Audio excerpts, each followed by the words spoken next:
Jay and Charles, Food Network star, television star, and chef.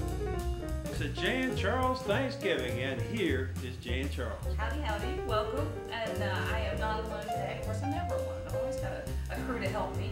And today I brought in some extras. So, Layden, you probably remember from last time, and we're joined by Nicole, and she's going to be giving us a hand. And that, of course, is Boudin, because he's always in the kitchen with me. And he doesn't need to be up here with his hand. Alright, so why don't you exit with him? We're doing all kinds of stuff today, but what I want to show you is how to pull off an Thanksgiving and make it super delicious. But don't go killing yourself. It doesn't have to be hard, okay? So I'm going to show you a whole bunch of tricks on how to make all that happen. How to turn around when they're not using the knife correctly. But teach your kids to use the knife correctly.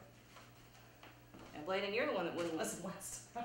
I'm sorry, I just get confused on the hand motion. I'm going to show you how. This is how to do it the right way. And if you do what I do, you won't get hurt, okay? Onion. There's its little roots. This is the stem. And you can see there's a break in there where the stem came up, right? Yeah. And you can see it's a little fuzzy because that's where the roots were. Okay. All right? So when you're cutting anything, the first thing you want to do is to give yourself a flat surface to work with, okay? Because flat vegetables are safer. They don't rock. So, you see how I'm holding my hand? You're in front of the camera there, Toad, Bud, move. Toad, Bud. Wrong kid. So That one's not Toad. So you sort of claw it. You claw it. And here's why. If my fingertips are out like this and I'm cutting, what happens? It comes off. It comes off. That's what happens. But if I've got my fingers back like this, It's gonna be a little and I'm holding the food steady and I come like this, what happens? I miss, right? Yeah. All right, so you give yourself a flat surface to work with. So take off his little hat. Don't throw it in the kitchen. Don't do that.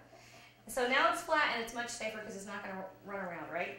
So now we're going to come halfway through it, straight down. It's okay, I'm not in front of the camera. It's okay, it's not in front of the camera. You'd be surprised at how big the camera is.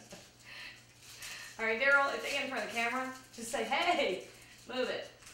All right, so we only need about half an onion for this, but I'm going to show you how to do one, and then y'all can come over here and practice doing one, okay? Okay. So you take the skin off your half onion, and you remember, always keep your hands up so that you're not going to come here and get your fingers or claws. Okay? In this case, we're holding our fingers up, and we're going to cut halfway through. And I stopped before I got all the way back to the root, right? That keeps it all together so all my little pieces don't fall apart. And then, again, fingers out and away, straight down like this, because this is how you get perfect little chopped onion, okay? And you see that? Yeah. All those pieces are the same size. See? Isn't that cool? All right, now I told Bladen he could chop an onion. Bladen, you can finish that one, and I'll let Nicole do the other Wait, half. so does this stuff get... So Hey, y'all what come- about me?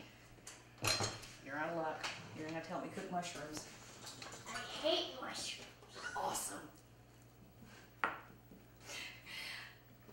I'll tell you why I did this.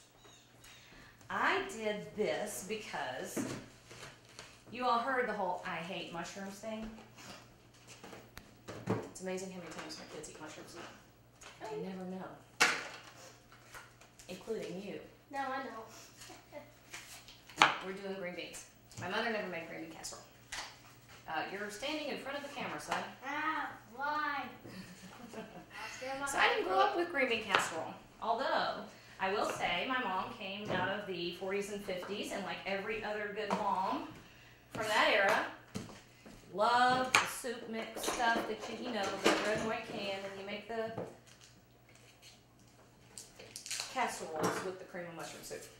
Well, Oh yeah, the cream of mushroom casserole with the chicken and you stuff. can do Yeah. just about anything With the with crunch cream of with mushroom the- soup. with crackers, yeah. Problem is, I have really started trying to have a stick of butter. I have started trying to get away from packaged and processed for a couple of reasons. A, not real crazy about everything that's in it. B, much cheaper to go with regular ingredients and make your own. Can you do that for me? Yeah. And C, I forgot what I said for A, so I don't know what C is. Oh, C, I don't know what I said for A. Anyway, you can control what goes into it. So you have the budget. You holding your fingers the right way? Yes. Okay. Remember last week and I said you got some kids that may never use a knife until they're 40? There's a kid right there. There he is. All right. We're not making an exact replica of mushroom soup, but we're getting all the same flavors in it. Now, all I did was I took button mushrooms and minced them up, okay? So you just do the until they're tiny. You can run them through your food processor too, if you don't have one that you killed because you put too much in it. Did you get onion on your eye? No, I got a whole eye. I actually got an onion in my eye. Awesome. Okay, so half a stick of butter and then all of our mushrooms right in there, okay? And you're just gonna keep stirring. Nice. All right, here's how you teach a child that might listen. She doesn't belong to me, that's why she listened to me. That's perfect, except, you know, what you could do to even more control, because using a knife is all about control. Knowing where the blade is and knowing where your fingers are and knowing where the food is, okay? So when you're doing these little cuts like this, if you want to hold down the food with your hand and actually use the tip to get yourself started, perfect. And then now you're ready to come this way. Don't do what he said. I know how to use a knife. It's just Perfect. I'm going to turn your heat up a little bit. about 6. It's about to 6. You know how to chop it up. On our stove, it's a 6. That's right. You got it? Mine's already. So how many mushrooms are those? That was about a package and a half of standard white button mushrooms. You can use, get back to the camera, you can use cremini mushrooms if you want to. These were about $1.50 less per package, so I bought the button mushrooms. Different times of the year, the dark brown mushrooms, the creminis, which are just, you might find them as baby bellows or baby portobello mushrooms. It's an immature portobello mushroom. So check the prices, use whatever you like. Or if you have a great big giant budget, knock yourself out. Okay, so all of our ingredients are over here and ready to go. Let me throw in, Yes. we need about half. Hey Bladen, can you get a ramekin? Yes, ma'am. And you know what? Here, throw it away. Ah. When I'm doing Thanksgiving for real, and I have several dishes ahead of time that I'm going to use celery and onions and carrots, I will put a stock pot, a small stock pot on the back of the stove, scrub everything before I start working with it, and then all of the vegetable trimmings and everything else goes in that stock pot. Just one. I just need enough to put this extra onion in. All right. So this comes in here. Onions. Onions. And then we'll put up our extra onion. This is starting to stink. You're right. Those fresh onions. Loves onions. Yeah. Onions and mushrooms. Okay, so we are cheating. Okay, this can go in the fridge. Oh, by the way, I toasted my walnuts. I threw them in a dry skillet and just about 5 minutes on the stove top. All right, look here. All right, can you see how dry? Look how dry that got. All right, now Boone, it's time for you to come over here because I'm going to do something that's you're going to end up in my way. So we got rid of the water. See, you got rid of the water. Of course, water doesn't have any flavor. So now it's time to put flavor back in. Use another stick of butter. You thought it was Thanksgiving. It's the National Butter Celebration Day.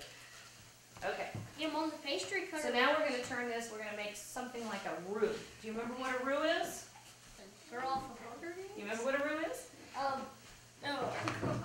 A roux is just about equal parts oil and flour. Okay. Didn't I do this already? Didn't I move this child? Hey. Here, move child, move. And let me have this. Okay. Give me just a minute, Boone. Wait, so do you cook the sweet potatoes? Sweet potatoes are already cooked. We're going to put them back in the oven and let everything caramelize and come together and be gorgeous. See, potatoes make that. Okay, so put a stick of butter in there. Everything thing, Ham. Boone, Yeah. can you give me two things? I need the milk and I need some cream. I'll get the milk. I'll get the cream. Yeah. Okay. Oh. So rouge is equal parts flour and oil. Now, where's the cream? Any kind of fat. You can use whatever you want. Sorry. Move away from the Wait, is camera. that flour? Hey, Yeah, Mom, is this? Looks like it's half and half. Can half and. Where's the whipping cream? Actually, Boone has a perfect point. Half and half is nothing but half milk and half cream. So yes, you can use half and half. But I use heavy whipping cream. Or we can use cream. Boone? What would taste better? Ruth, thank you. What would taste better? Okay. Well, now cream has a wonderful, rich mouthfeel, and you taste it, and it's fatty and fabulous. But it can also quickly overwhelm all your other flavors, right? Yeah. So it can really just take over everything. He just is not going to quit getting back there. Ah! Get out of me! Dude! You get behind the cook and you might get squashed. Can you give me a minute? Can you give me a minute? Awesome. Did I hit your head? I quit. Okay. Oh, boo. Oh, he'll be back. All right, so we're going to start with just about a 1/4 cup of the milk, because this is what we're using as our sauce. How are y'all doing with the potatoes? They're already done. Perfect. Can you put them in that casserole dish right there? Yeah. Okay. With our hands. And then wash. Yes, that's right. We could have We're going to wash hands. That works. So I'd say I'm about Yes, 5 or 6 tablespoons of milk. Just And then we're going to give it a splash of cream. Maybe a 1/4 cup of cream. And we're going to let that come back up to temperature. Flour or cornstarch or, I don't know, what are the other things? Arrowroot. Any of the things that you use to thicken a sauce, It's like the school mashed always let them come up to a simmer, because that not only gets rid of the raw flour flavor, but it doesn't achieve full thickening power until it's gotten that simmer there. Okay, so can we see? Can you see that?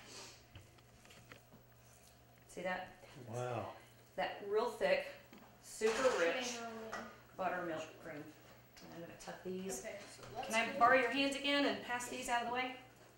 Onions and Little onion and the mushrooms. mushrooms. Just a little salt and pepper. Then once the liquid evaporated, I threw in maybe 5 or 6 tablespoons of milk. And then I'm going to put in a little bit of Parmesan cheese, but not much. A handful. I don't know how much a handful is. Well, it depends on how big your toy is. Well, there is that. Yes. It could be the size of the mountain or. All right, smarty pants. Let's say I used a 1/4 cup. Okay. Now, let's do this real quick. Turning this all the way down. And green beans. I just blanched these last night. Do you know what blanching is? Soaking them in water. Dropped them in boiling water, salted boiling water. Let them go for about 3 or 4 minutes, and then I dropped them in ice water to get them nice and cold. It just gives them a jump start on cooking, and look how pretty and bright green those stayed. Isn't that nice? So they're already cooked. They're still tender and crisp. You don't want to cook them until they're dead. You don't want to cook them until they've just, mushed completely. All right, Blaine and Nicole, we're going to trade for just a couple minutes. Can I get you two to start stirring? No. Okay, Something that's not as messy. we can hope. It's a Jan Charles Thanksgiving. I think as much cooking as I've done, I've learned not to stick my face right down into the oven Yeah. to get that initial blast of steam. That's right. So another 9x13 casserole dish. You can order these for next to nothing. I love these things. I use them for everything. All right. Don't show this big pile of dishes, okay? You didn't say okay. That means you don't show the dishes. All right, so we're putting this out in a nice layer. And you can use, I have to say, I'm not a big fan of the French fry things, those crispy, you know what I'm talking about, that you find on green bean casseroles. It's just not my favorite thing. I have seen people making these little crispy onion strings. I bet those would be delicious. But we're topping with a little more Parmesan. Oh, Parmesan looks good. Has that ham gotten hit with a SoCo recently? Yes. You spoke. You find Making sure it doesn't overcook. maybe. All right, I got to show these off for a minute, okay? And you could run them under the broiler if you want to get them toastier on top. I just happen to. Yeah, I'm not gonna. I'm lazy. And Yes. This is gonna be. This is. I know. See if I can get it. There we go. It got crusty on the top. Surprise, surprise. You know what? Anything crusty is gonna taste good because crust is flavor. Not every. Hmm. Not every. That's the way to cook a bean. Go to Thrill Billy Gourmet. Check out recipes today.